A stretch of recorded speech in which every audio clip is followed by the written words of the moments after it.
Donald Trump has never been the sharpest tool in the shed, but this weekend he had a couple moments that further call into question what's going on up here.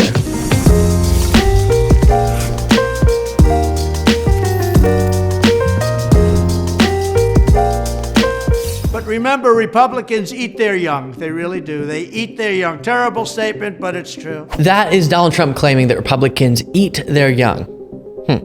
Now, I'll show you the full context, and then I want to discuss another moment that also took place over the weekend, plus contextualize that with a series of recent moments that are strange, to say the least, of Donald Trump and causing many people to, again, further question his mental cognition. And after that, I want to discuss an aspect of his mental spiral that is far more important, the way that dangerous and vile rhetoric is being spewed far more consistently. So his brain is unraveling in one way where he talks incoherently, and also in another where he spews violent and otherwise dangerous rhetoric. So lots to go through. But to start, here's a video of Trump that he released to his Truth Social account that got a lot of attention because of the moment that you just saw.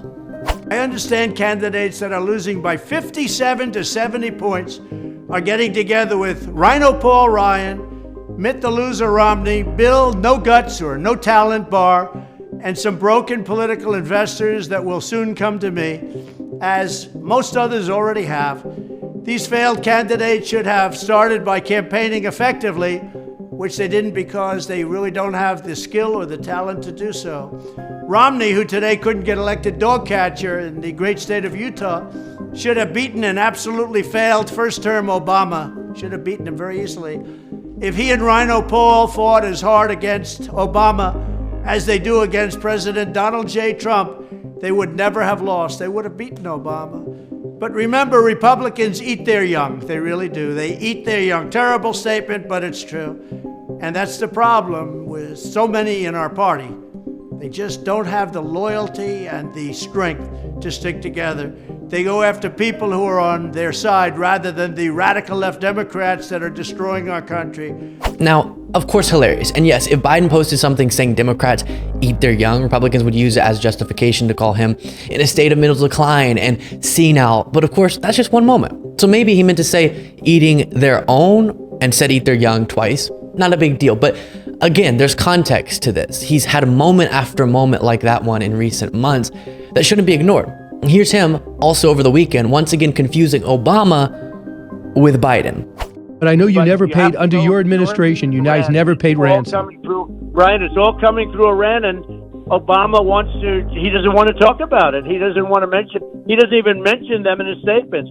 It's all coming through Iran.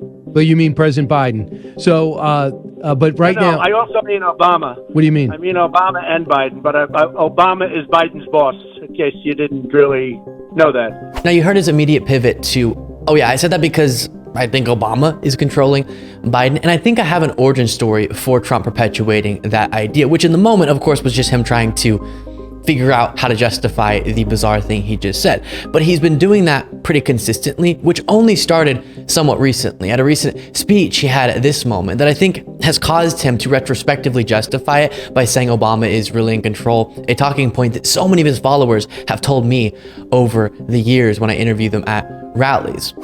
Have weaponized law enforcement to arrest their leading political opponent, leading by a lot, including Obama. I'll tell you what, you take a look at Obama and take a look at some of the things that he's done. This is the same thing. The country was very divided. And we did with Obama. We won an election that everyone said couldn't be won. We beat Hillary Clinton. So there he mixes up Obama with Biden, and also Hillary Clinton with Obama, saying he beat Obama in an election, which of course didn't happen, which I think that embarrassed him. So he became fixated on saying Obama is in control behind the scenes, which I guess makes that make more sense. Very strange. That was the same speech, by the way, that he said Biden would lead us into World War II, which of course already happened. And is now in charge of dealing with Russia and possible nuclear war. Just think of it. We would be in World War II very quickly if we're going to be relying on this man. And we are also hearing from right-wingers that Michelle Obama will replace Biden as a Democratic nominee for president, which is rather random, other than a broader obsession with the Obamas. They just can't let go. So now let me give you a summary of Trump's gaffes in recent months. And remember, while I go through this, the media more broadly spends a ton of time on any little slip up on the part of Biden while this is going on. Some of this we just looked at and some of it we've discussed in the past.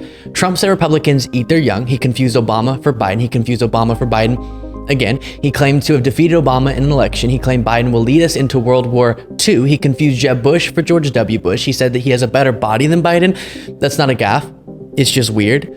He has repeatedly referred to in True Social posts a Stalin 2Ls election, which would be a German Christmas bread election. He's repeatedly claimed you need an ID to buy bread, and on it goes. And yes, these moments are bizarre and it's hypocritical for right-wing media to ignore them, but there's something else about the shift in Trump's rhetoric, the unraveling of his mind, if it were ever raveled in the first place, that is much more notable because his brain is turning to mush and causing him to say incoherent things on the regular.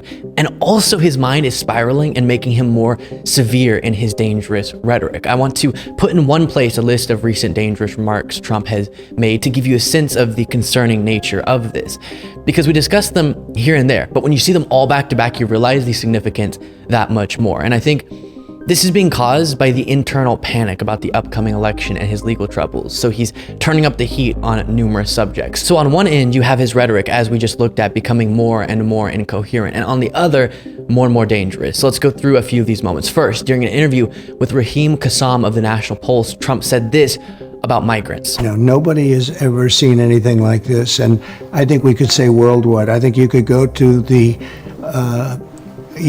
to a banana republic and pick the worst one, and you're not going to see what we're witnessing now. No control whatsoever. Nobody has any idea where these people are coming from, and we know they come from prisons. We know they come from mental institutions, insane asylums. We know they're terrorists. Nobody has ever seen anything like we're witnessing right now. It is a very sad thing for our country. It's poisoning the blood of our country.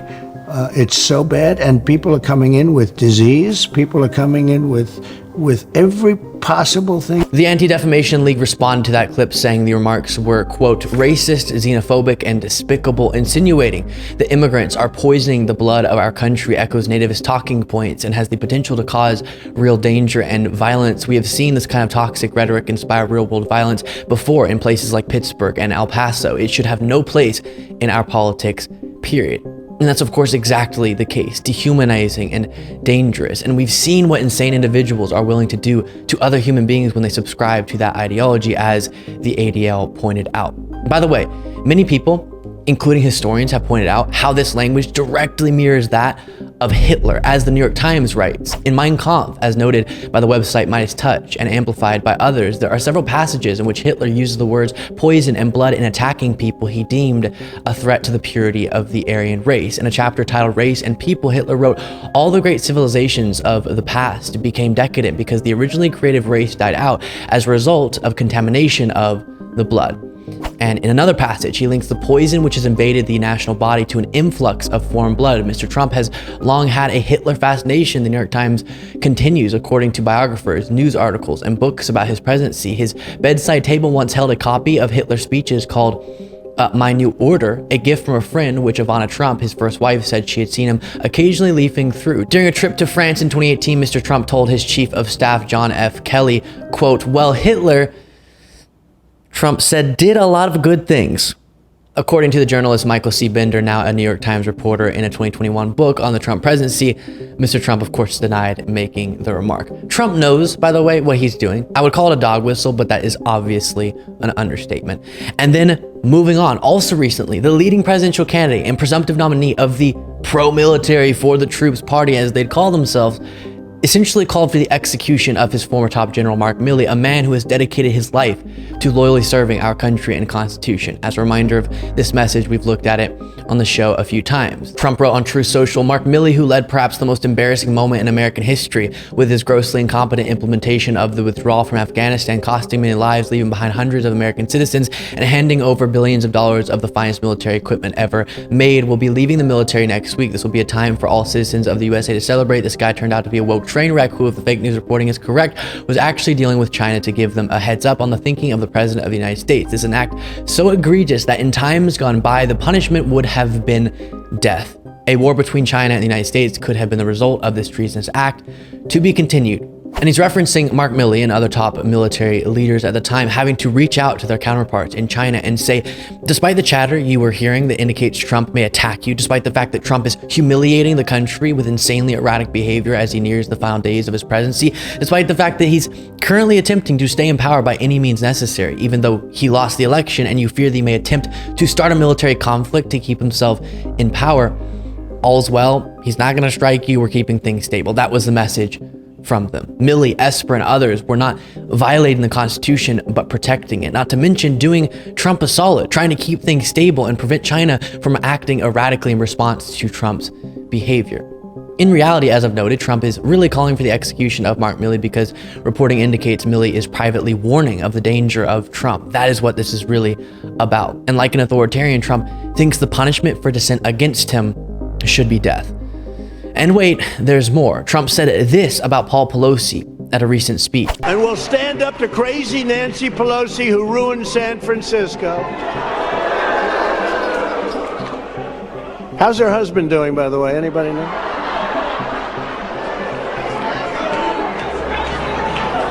And she's against building a wall at our border, even though she has a wall around her house, which obviously didn't do a very good job. An elderly man has a right-wing MAGA individual break into his house and bash his skull in with a hammer, and Trump thinks that's a joke. Trump and his followers are laughing about it. Then, at the same speech, Trump said this about shoplifters. When they're there, they'll knock the hell out of you and kill you in some cases. And we will immediately stop all of the pillaging and theft. Very simply, if you rob a store, you can fully expect to be shot as you are leaving that store. Shot. Just to get it clear, Trump is saying that shoplifters should be shot as they're walking away. That's what he just said there. Again, authoritarian 101. And don't forget, it's a little bit of a flashback, but it can't be mentioned too many times. Not too long ago, Trump called for the termination of the Constitution. He wrote on Truth Social, so with the revelation of massive and widespread fraud and deception and working closely with big tech companies, the DNC and the Democrat Party, do you throw the presidential election results of 2020 out and declare the rightful winner, or do you have a new election? A massive fraud of this type of magnitude allows for the termination of all rules, regulations, and articles, even those found in the Constitution. Our great founders did not want and would not condone false and fraudulent elections. And yes, while we're on the subject of unconstitutional behavior, this is the same guy who is currently being prosecuted for allegedly unlawfully attempting to overthrow our lawful constitutional democratic process to install himself the president, pressuring local election officials to do things that would be against their oath of office, assembling an alternate slate of electors, signing fraudulent forms to pretend like these people should be counted as the electors to justify Trump being president instead of the actual electors, trying to get Mike Pence to unilaterally reject the results of a free and fair election and block a lawful governmental process, the certification of the election, attempting to disenfranchise through his conspiracy millions of voters across the country. And to everything I just showed you, Trump's brain melting and violent rhetoric flying, the Republican Party has to say in response, that's our guy. Hopefully they're punished politically in 2024 for it.